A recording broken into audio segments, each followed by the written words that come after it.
I thought we'd talk today about Islamic State Khorasan province. That's the Islamic State affiliate that operates in and around Afghanistan. Terrorism and non state actors have always been a big interest of mine. Just over the last 18 months or so, I've been almost exclusively focused on the war in Ukraine. So I asked Lucas Weber of the Militant Wire to come on and kind of give us an overview of where ISKP sits today. He talks about their origins, how they've adapted to threats in Afghanistan, from dealing with U.S. and NATO forces to the Taliban today, as well as the threat they pose to the broader international community. Hope you enjoy. All right, what's going on, everyone? Joined today by Lucas Weber of Militant Wire. We're going to talk about some kind of recent events with a few different groups in Afghanistan. So, Lucas, thanks so much for taking the time, man. Thanks for having me. So, we'll put links to your Twitter account, the Militant Wire Twitter account, the Substack, all below. Is there anywhere else people can follow you before we get rolling here? No, that's pretty much it. Yeah. All right. So, starting with, I want to get started with Islamic State, Khorasan Province, ISKP. Just, it's not a subject I've hit on a lot here, so I thought it'd be helpful to kind of, look at the big picture view. Can you talk about kind of the organization, if you will, of Islamic State and how this, ISKP fits into that? Yeah. So in 2014, when the caliphate was announced, this had kind of global reverberations and security implications across multiple continents. So we saw branches popping up in across Africa and Asia, and this also had implications for the AfPak region. So in 2014, you could see the beginning phase of the Islamic State Khorasan province. Some defectors from the Pakistani Taliban and perhaps the Afghan Taliban were starting to switch allegiances, but it was in 2015 when this became official, and they were officially recognized by Islamic State's central leadership. And what we saw is that ISKP has proven to be a very resilient and durable group. So they've had a number of ebbs and flows. So they kind of had a surge starting in 2015 and an eventual decline, another kind of surge and decline. And when the Taliban took over Afghanistan, the Islamic State Khorasan province was on the upswing. So what happened is we had this kind of mix of ISKP reconstituting its capabilities and expanding its operational networks once again, and then the Taliban transitioning from a guerrilla force into a government which had to, of course, take on counter-terrorism duties against its long-standing ISKP enemy. So this is kind of when things began to heat up most recently, and the Taliban really struggled to contain ISKP in the first months of its control. And when you say Islamic State Central, is that generally speaking Western Iraq, Eastern and Northern Syria, that organization there? Yeah. Okay. Yeah. And ISIL, IS, that's the hub there. Yeah. So Okay. what we see is the Islamic State's central command and the Khorasan province, they had links from early on. So there's probably some funding, some operational and tactical advice, religious instruction, and ISKP really has started to take on an approach of regionalization and internationalization. So they're hyper focused on the local and somewhat the regional in Afghanistan and Pakistan. But now we're seeing, for instance, they maintain some kind of ties with IS Central in Iraq and Syria, and the Islamic State's Somalia branch. It's an important logistics and financial hub for IS in East Asia. And the UN actually reported that they have financial ties to ISKP and transferred 25,000 in cryptocurrency to the organization. So ISKP is not really confined to the AFPAC region, and there's been a lot of warnings from Europol and the UN in the US security and intel apparatus that ISKP is very internationally minded and actually poses an external threat to its stated enemies, such as the US. I want to come back to that, but you mentioned crypto. Is Islamic State heavy in the crypto game? They are, yes, and that's one of the ways that they're raising money. So my colleague Laith Al Khoury and I, we did an investigation into ISKP's Central Asian contingent, and one of the ways that they were raising money was using cryptocurrency and these kind of cash cards with Russian banks, and these networks ran from Afghanistan through Central Asia into Russia and to IS kind of detention camps where Islamic State families are being detained. And these financial networks run both ways, so they help fund ISKP, operations, arms, equipment, supplies, food, and it also runs the other way to Syria, where they try to, provide monetary and humanitarian aid to these families in these detention camps in Syria. So the financial networks are very global and very widespread. So on that global topic, you were talking a little bit about how Islamic State is kind of mixing regional and global now, but so that's at odds with the Taliban, right? Because the Taliban are very nationalistic, really focused.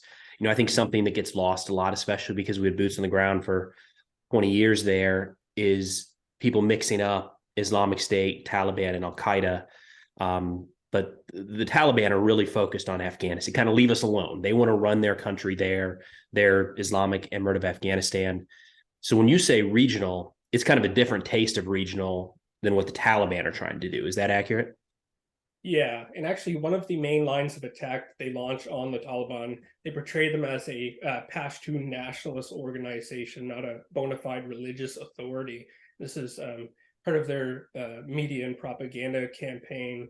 They're kind of framing to undermine the Taliban and win supporters away from the Al-Qaeda Taliban sphere.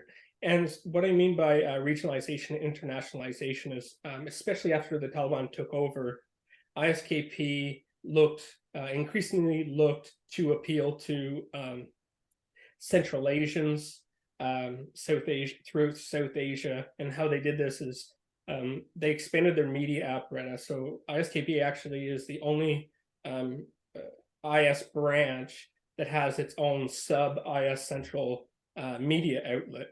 And they expanded the range of languages beyond the AFPAC languages to include Central Asian languages spoken in India. They've even rolled out an Arabic language magazine and a lot of English language material. So now they produce media in more languages than any other branch since the height of the caliphate. Is there a way to rank the affiliates? Like if you were ranking the affiliates, is ISKP right up there towards the top in terms of capabilities, size? I mean, you mentioned they're the only ones with a media outlet outside of Central.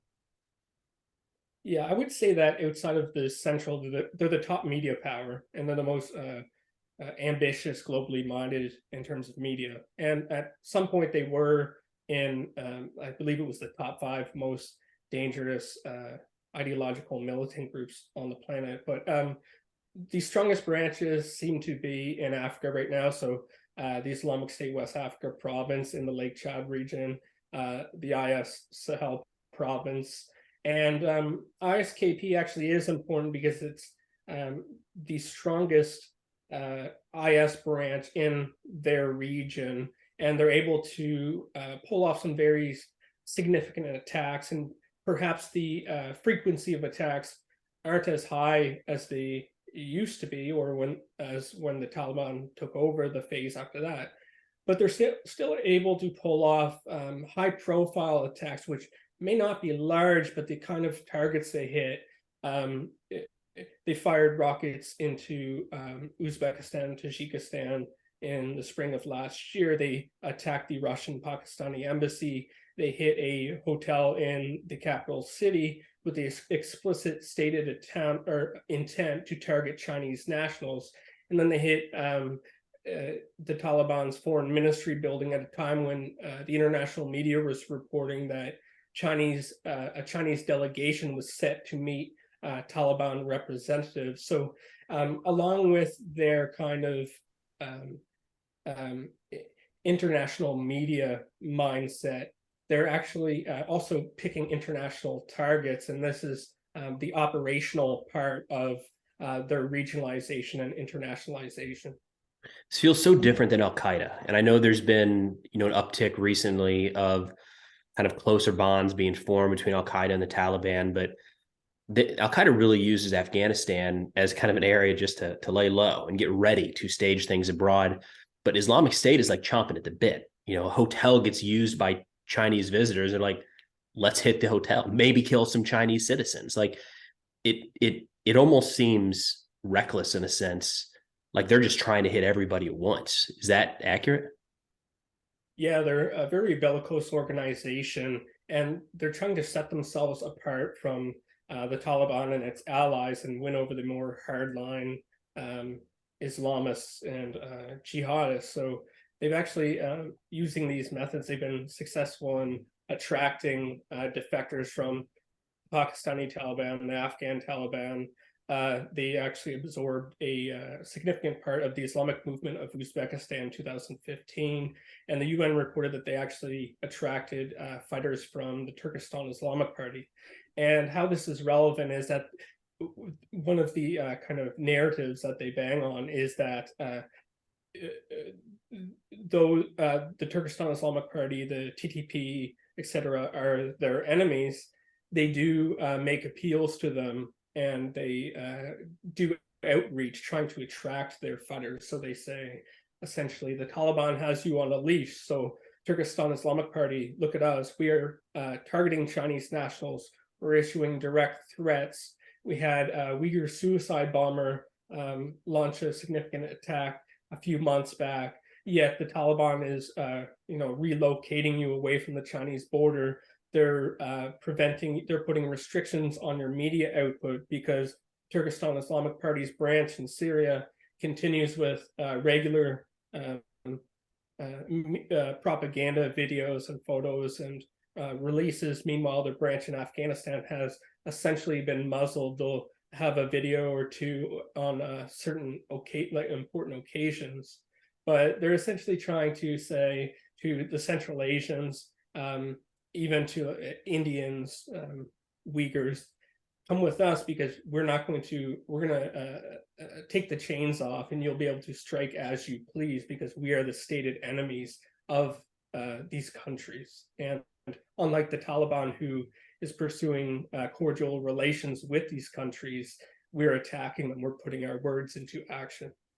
I heard an opinion recently, and I wonder if it plays into this, if it's just one off or if it ties in. But the argument that there are a lot of Taliban fighters or former Taliban fighters that for 20 years were laying IEDs and setting ambushes and attacking coalition and Afghan forces. They were fighters.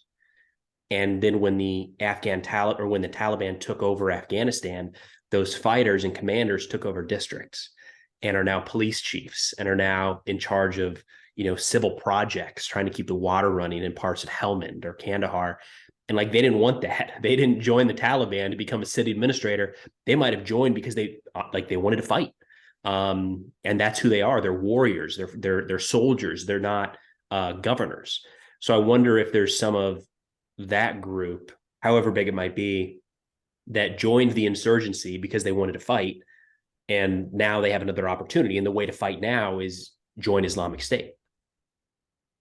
Yeah, historically, ISKP has been able to attract from various organizations, including the Afghan Taliban. And I think this would play a role into it in the more recent phase, as these kind of lifetime warriors are sitting idle doing menial administrative tasks. And Also, I think if we look at the Taliban, in ways, it's easier to unite when you have a foreign invader. So Mhm. now we are starting to see some rifts open up, sometimes along ethnic lines or just networks, favored networks and power struggles. So ISKP is also looking to exploit this, and they're continuously trying to provoke and kind of stoke division amongst the Taliban network and capitalize on this. Do they have many allies in the AfPak region, or are they kind of emerged as their own deal? Yeah, they're essentially independent, and then they'll absorb factions Okay. or defectors from Taliban aligned organizations. Gotcha. And when you're talking about the potential global reach, I know that's the concern for a lot of us not in Afghanistan is, the Taliban, whether or not you agree with how the Taliban is ruling Afghanistan. I got it. There's a lot of potential issues there, but it's in Afghanistan. Islamic State has this potential to reach external. Have there been any notable either stopped attacks or concerns about attacks abroad by ISKP? Yeah, there was plot, I believe it was in Germany, and one of the targets discussed was a US base. And they were talking to, I believe it was an IS representative in Syria and one in Kherson province. And that plot was foiled. There's also been incidents of Western foreign fighters trying to join ISKP. And also, ISKP is trying to incite its supporters in the West in North America to commit violence on their own as kind of semi-independent actors that are inspired by their messaging.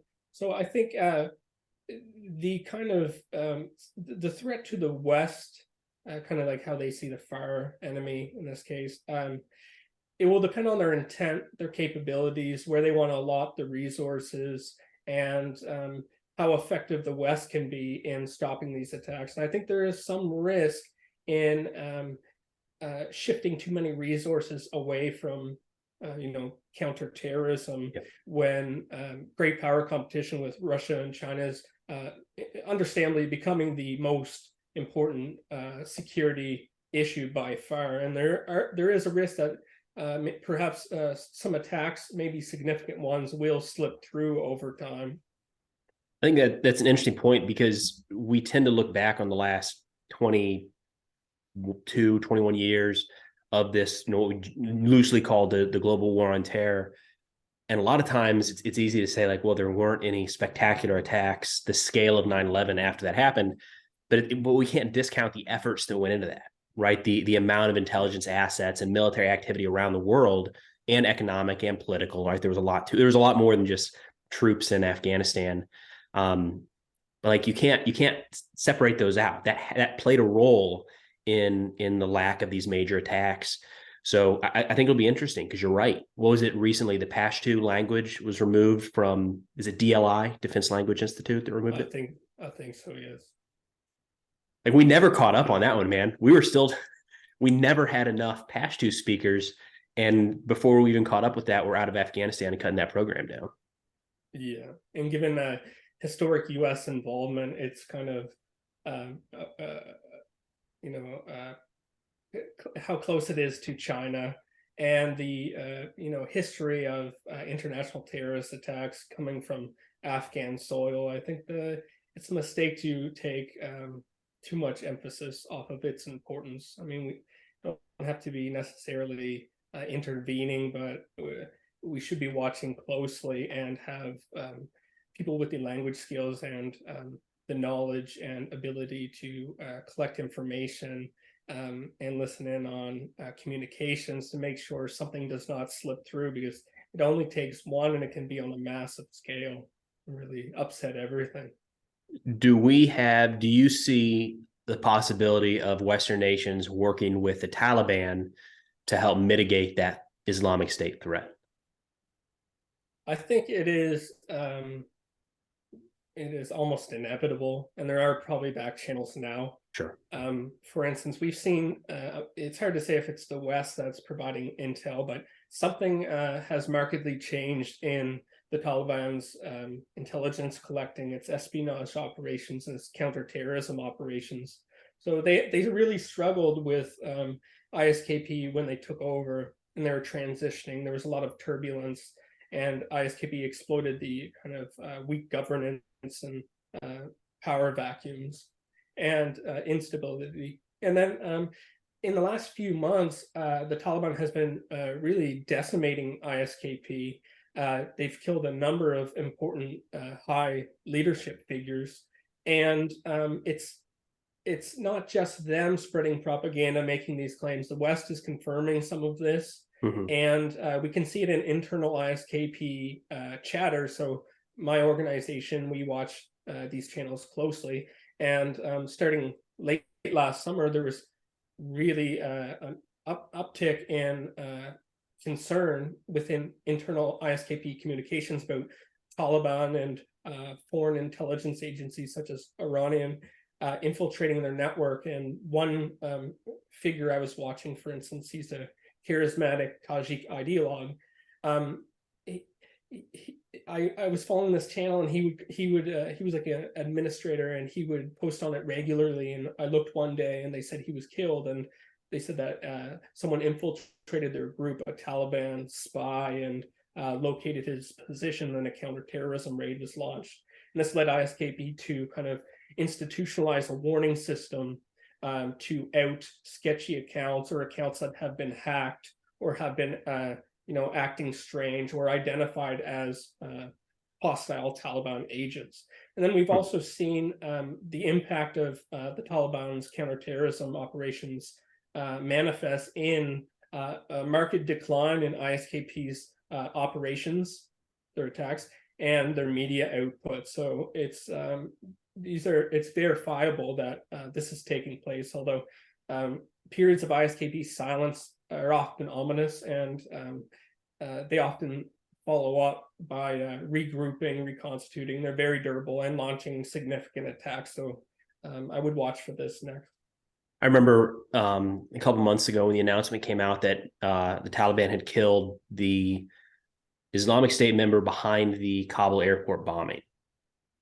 And it came out, and the U.S. in their press conference or whatever said, yeah, we knew about this last month. We were just kind of waiting for confirmation. And I was like, wait a minute.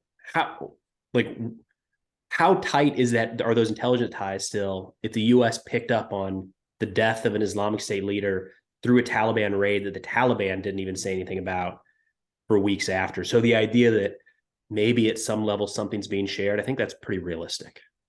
Yeah, I would say so. It's an interesting one too, because it's a weird, they're not going to do that with Al-Qaeda. They're not going to give away Al-Qaeda training camp locations and the members of Al-Qaeda in the Taliban now. But I think if the Taliban tomorrow could send up coordinates for a couple Islamic State safe houses in Nangarhar for airstrikes, they'd do it right away. They wouldn't hesitate.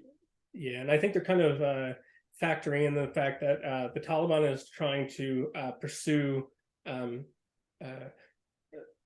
good relations with all kinds of different countries, and are even open to relations with the U.S. and the West.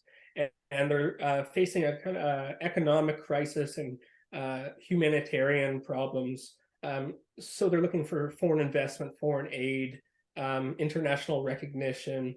So, and we have seen them kind of clamp down on the Turkestan Islamic Party, probably Al-Qaeda elements in that area. Not so much the TTP, but this shows that they're somewhat serious in some aspects about being recognized as a legitimate government. But obviously, this does not recognize them, and there's a lack of trust by most of the international community and confidence in the Taliban to be able to prevent Afghanistan from being used as a launch pad for international attacks. It's interesting because I don't think the concern the international community has with dealing with the Taliban is their inability to deal with Islamic State. Like, that's not the major factor. There aren't countries saying we'd love to pour in economic resources right now. Like, they got this Islamic State problem. There's like a lot of other factors people are considering. To kind of wrap up here, you've been talking a little bit about Tajikistan. Is that something where ISKP is Like, is that a middle ground between ISKP and China? Are they keeping an eye on that? Yeah, so actually, on this topic, ISKP has really put forth a concerted effort to appeal to Central Asian supporters and grow their support base. And how they did this, they have a official outlet under its branch outlet, or official wing in Uzbek and official wing in Tajik. And interestingly, when it comes to China, they actually put out a kind of strategy plan where they said, because of the risk of a U.S. blockade in the South China Sea, then China is placing extra importance on oil and gas infrastructure running through Central Asia. Therefore, like the Islamic State has done in Egypt, in Mozambique, and elsewhere, we should attack their energy infrastructure, their pipelines, and everything, and their investments in Central Asia. And this is one way, we can stand up for the Uyghurs, take it to China for their treatment of Muslims domestically, and really come out the winner on this front while harming their stated enemies inside Central Asia. So you're achieving multiple objectives at once. So if there were, I haven't heard much about Islamic State activity in China. Maybe there'd be a topic for a different conversation. But do you think that if something were to spark there, it's likely to be initiated through ISKP, through some of these subgroups they're organizing? Yeah, well, China's locked down pretty tight in the region. There's, a lot of natural barriers that would be tough to penetrate, and obviously, they have tight security control internally and on their borders.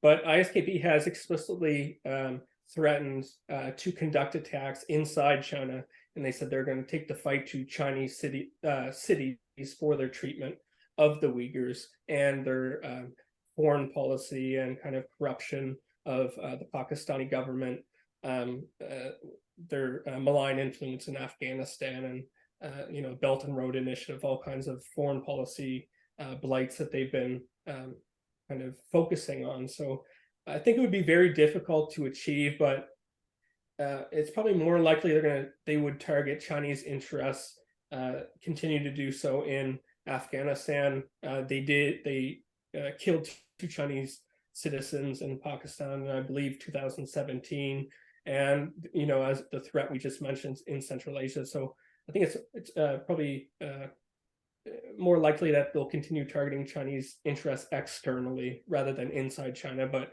I wouldn't write it off completely. Is that just because it's a harder target to hit? Because your point of, this is for the Uyghur Muslims, holy cow, that would strike a chord with people around the world. Like, that is such an easy, we are avenging this wrong. And it's been surprising because Islamic State has brought it up in some of their publications as like a threat, or as, we're against this. But I don't know, it just seems like such I shouldn't say easy target, but an obvious target for them to go after China because of that. Is it just that it's too hard to attack?